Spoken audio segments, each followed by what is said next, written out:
Hello, today we'll be presenting our concept design for the ship assist and harbor tugboat named Gertrude. A quick outline of our presentation.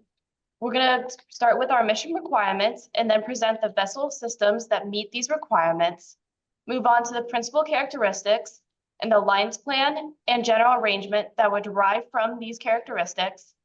And then we'll touch briefly on our tonnage and weights and centers calculations. Then we will conclude with stability and some time for questions at the end. A quick introduction of our team. Hi, I'm Sydney Barok. I'm from Columbus, Ohio, and I'm looking to do marine engineering and alternative fuels after graduation. Next up, we have Anna Lindberg. Anna is from Bellevue, Washington. She had the unique experience of seeing Crowley's new class of tugboats during her previous winter work. She's looking to do naval architecture with a focus in small vessel or yacht design after graduation. Next is Thomas Motyka. Thomas is from Hadley, Massachusetts, and he got a sail on a tugboat out of Dutch Harbor, Alaska during his sophomore year sea term. Hello.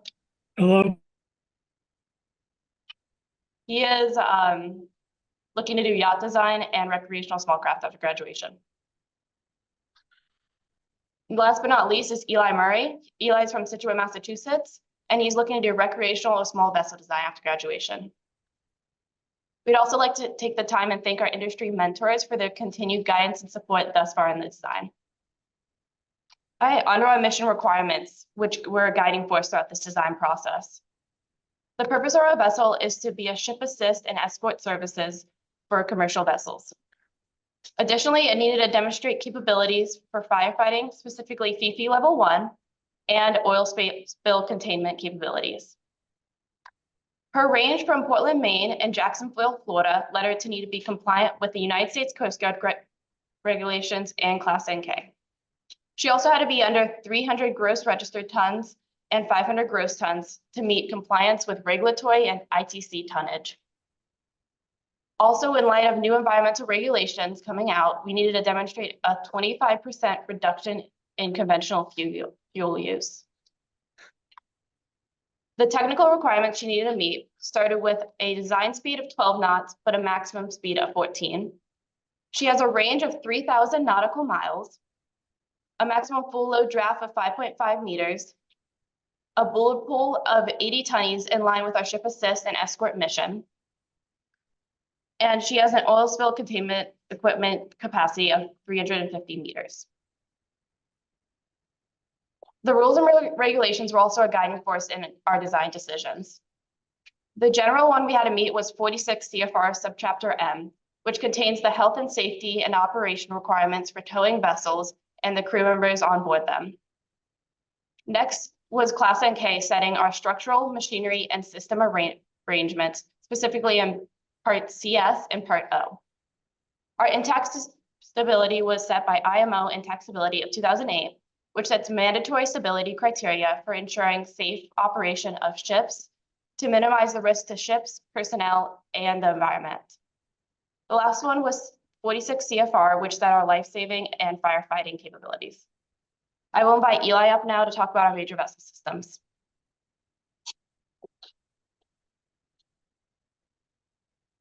Thank you, Sydney. The first major vessel system I will discuss is the hull structure and the superstructure. Gertrude is designed with an emphasis on structural alignment. All major bulkheads land on frames, and the H-bit, staple, and escort winch tie into the structure of the hull. This will be touched on again later. This is Gertrude's midship section. The structure is designed to Class NK requirements with additional elements specific to mission requirements. Gertrude has been designed with 12 longitudinal girders, all of which are 12.5 millimeters thick. The main deck girders handle the loads induced by the superstructure, and the two centerline deck girders tie into the H-bit. The 6 girders in the double bottom serve as engine mounts for the main generators.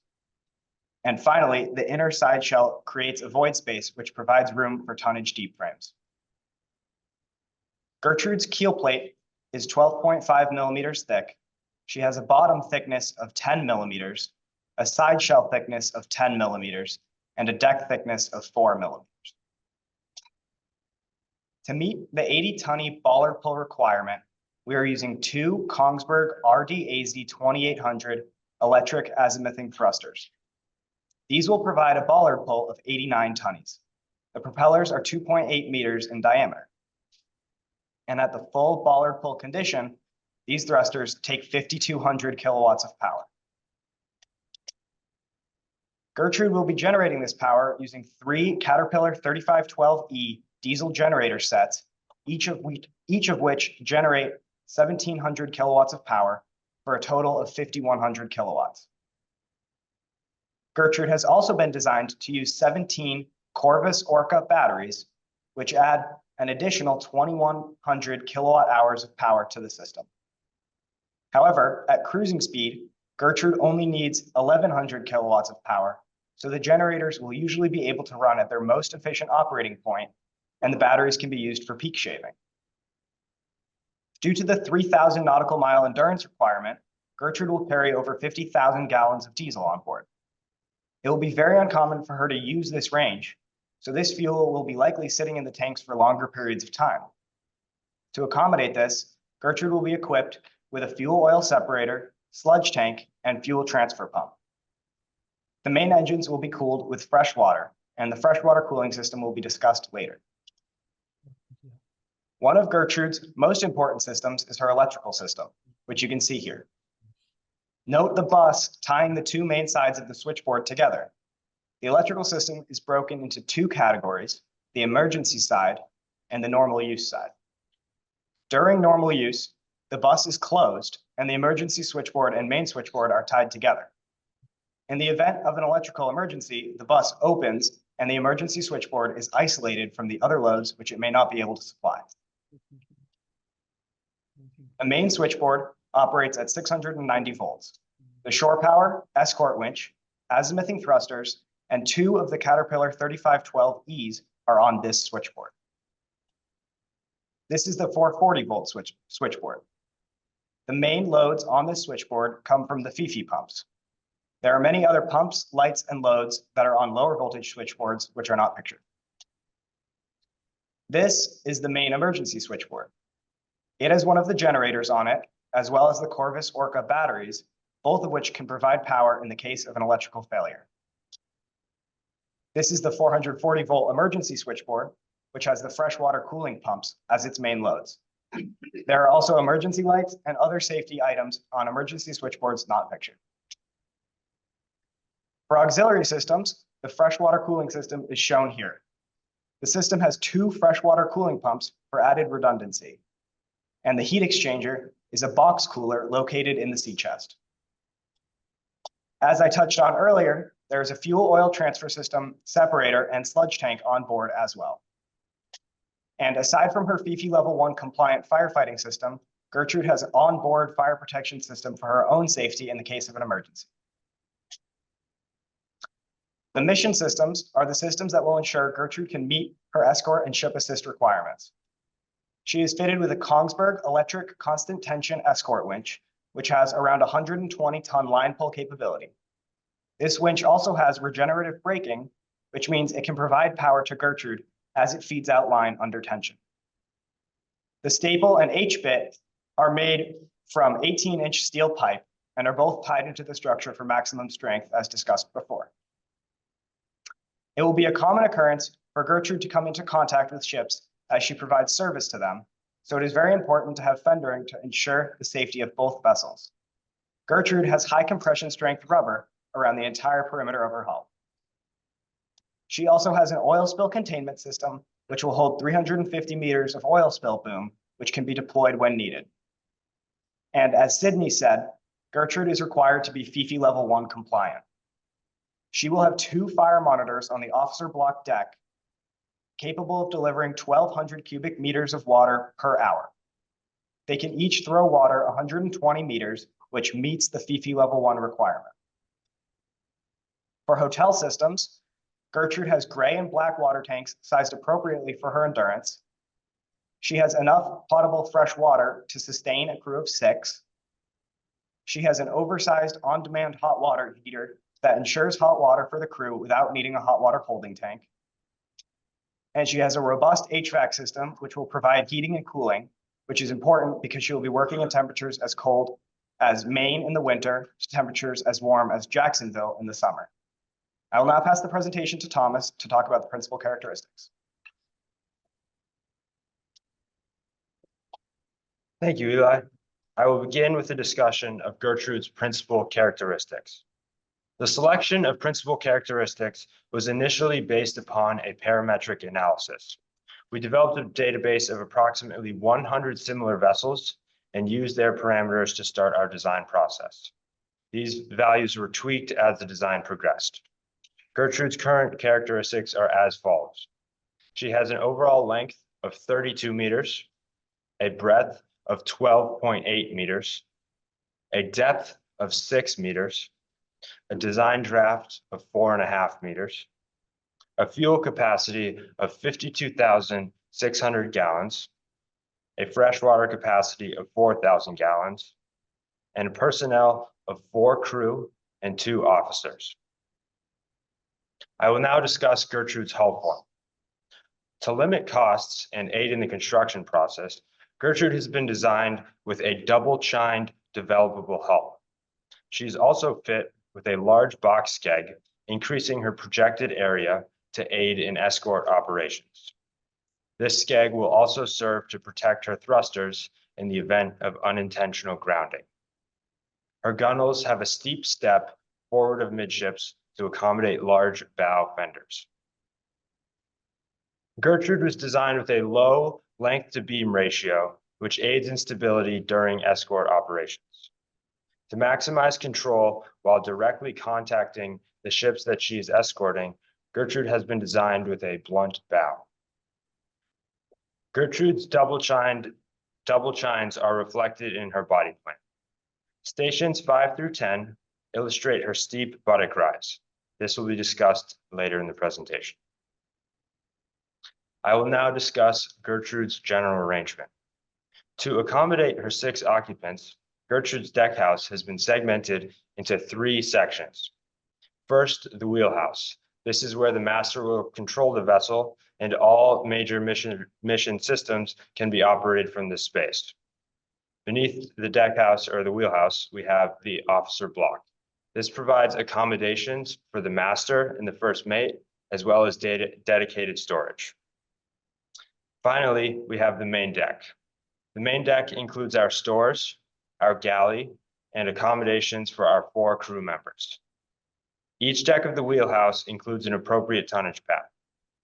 Gertrude's tonnage will be discussed later in the presentation. As Eli mentioned, our staple, towage, and H-bit all fall on main structural bulkheads. The staple falls on frame 4, the escort winch falls on frame 8, and the H-bit falls on frame 42. To satisfy her 80-ton bollard pull requirement, Gertrude needed to be fit with large 2.8 meter diameter ducted thrusters. To account for these large propellers, Gertrude's double-chined hull has a very steep rise to her buttocks. Her thrusters have been angled down by 5 degrees to better align with buttock flow. As a result of this steep buttock angle, the machinery space has been divided with several tween decks. The main machinery deck is home to our 3 Caterpillar 3512E generators and our Corvus Orca batteries. The tween deck aft of the generator space provides room for our sea chest, our pumps, and the port variable frequency drive. Moving aft, the tween deck forward of our steering compartment is home to our starboard variable frequency drive and our main distribution switchboard. The breadth of this tween deck is limited by our fuel oil wing tanks. Finally, the thruster deck is home to our Kongsberg azimuthing thrusters. This space also has dedicated storage for spare parts between frames. I will now pass the presentation off to Anna.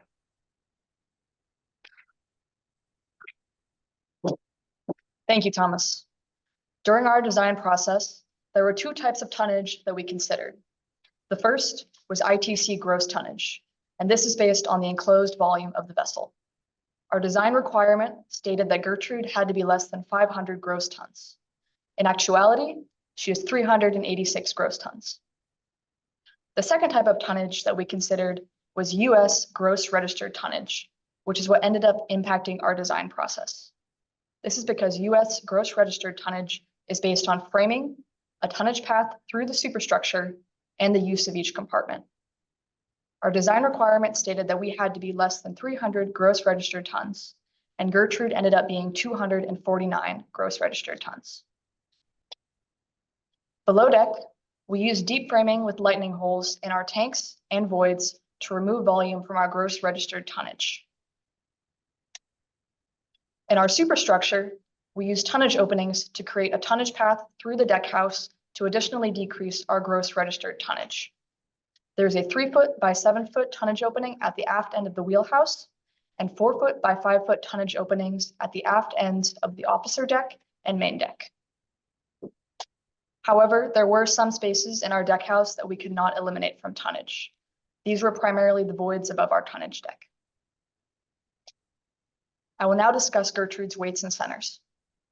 Estimates for weight were first developed by obtaining weights of known machinery, while the estimates for hull plating and structure were developed using a weight per area approach. The remaining values were estimated using regression equations from ship design and construction. Here, the blue dot represents the LCG and VCG of the vessel under light ship conditions. The trim difference between the bow and stern in this condition is 1.2 meters aft. In her full load departure condition, Gertrude's fuel and freshwater tanks are loaded to 98% capacity. Her gray water, black water, and sludge tanks are at 5% capacity. In this condition, her LCG moves forward, her VCG moves slightly down, and her trim is 0.7 meters forward. In her full load arrival condition, Gertrude's fuel and freshwater tanks are at 2% capacity. Her gray water, black water, and sludge tanks are at 95% capacity. Her LCG moves aft and her VCG increases slightly. In this condition, her trim is 1.1 meters aft. However, because of Gertrude's large fuel capacity, it will be rare that she actually operates in full load departure or full load arrival conditions. Usually, she will be somewhere between the two. Gertrude must comply with intact stability as described by the International Maritime Organization's 2008 Intact Stability Code. Here are a few excerpts from the criteria which Gertrude must meet in lightship, full load departure, and full load arrival conditions. These criteria mainly concern the area under the riding arm curve, the length of the riding arm, the angle of the maximum riding arm, and the upright GM. As an example, we have chosen to highlight her full load departure condition. On the right, we have the GZ or riding arm curve for this condition that was used to evaluate stability criteria. On the left, we have the resulting values for the intact stability criteria. As you can see, Gertrude's full load departure condition passes with a large margin. Her lightship and full load arrival conditions also pass comfortably, but we chose to highlight the full load departure condition because this is the condition for which we calculated our floodable length curves.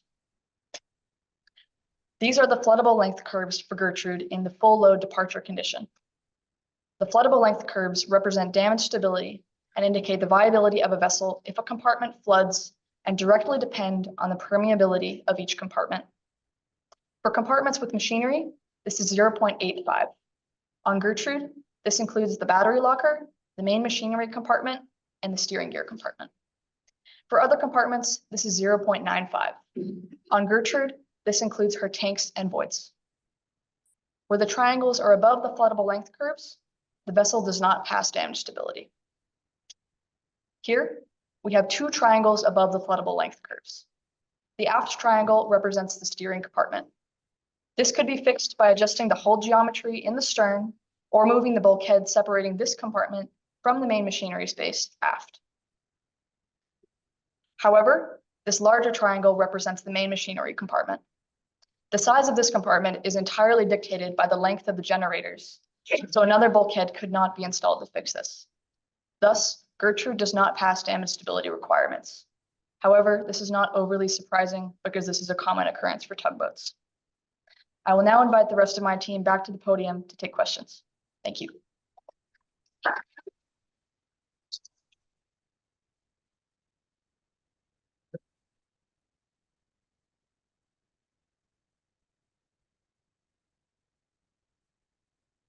It's a nice looking color. There's an important criteria for tugboats. It's 173.095 full extension pole. Can you look at that? Yeah, to repeat the question, it was asked if we looked at a specific criteria, for towboats. We did not, no.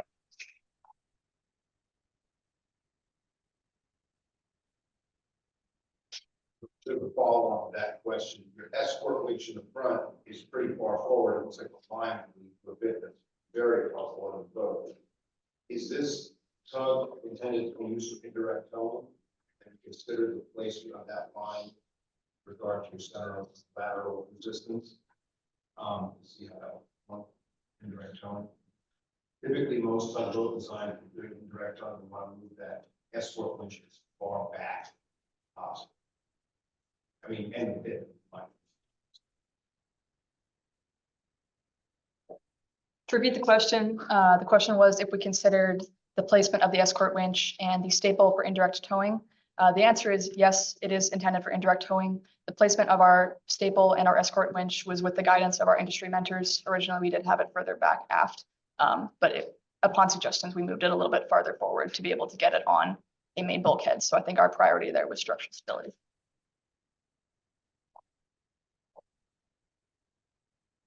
So I noticed that part of the background is that the client is a new tugboat operator and they're attempting to enter the market.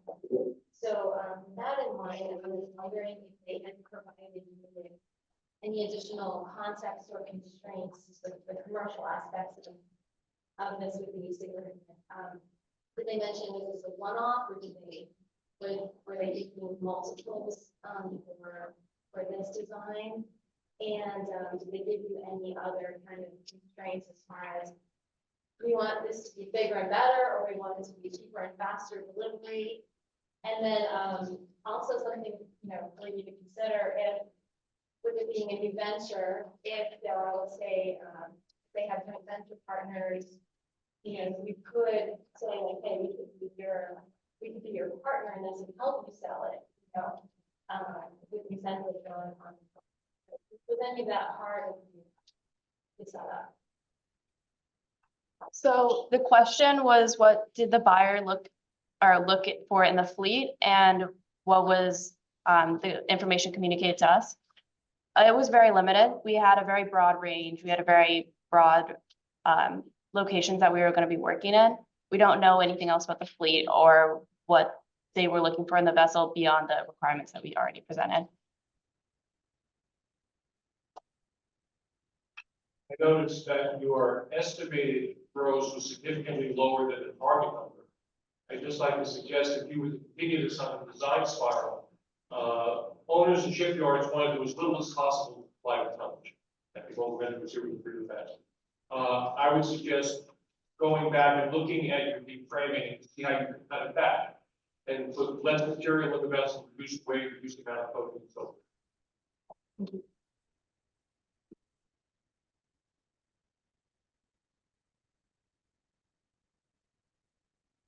Questions. You provide the rationale why you have freshwater cooling pumps on the emergency bus. Yeah, so the question was why we had the freshwater cooling pumps on the emergency bus. And the idea behind that was to make sure that we could have enough cooling for the engine that's running in case, so that we wouldn't have that shut down as well. And then secondary, any thoughts about that range and the requirement of such a large amount of fuel? Is that an issue? Is it a challenge for you? Any thoughts of going back to the customer and proposing alternative arrangements that might accomplish similar goals? So the question was regarding our large range and then thus the large requirement of fuel, and if we thought to go back to the customer. Yes, that was definitely an issue that we thought about during our design We were a little bit interested in the large range to begin with. We did not end up going back to our customer. During our parametric analysis, we saw that there was a large range of fuel requirements on tugboats. And so we ended up just accepting it for what it was.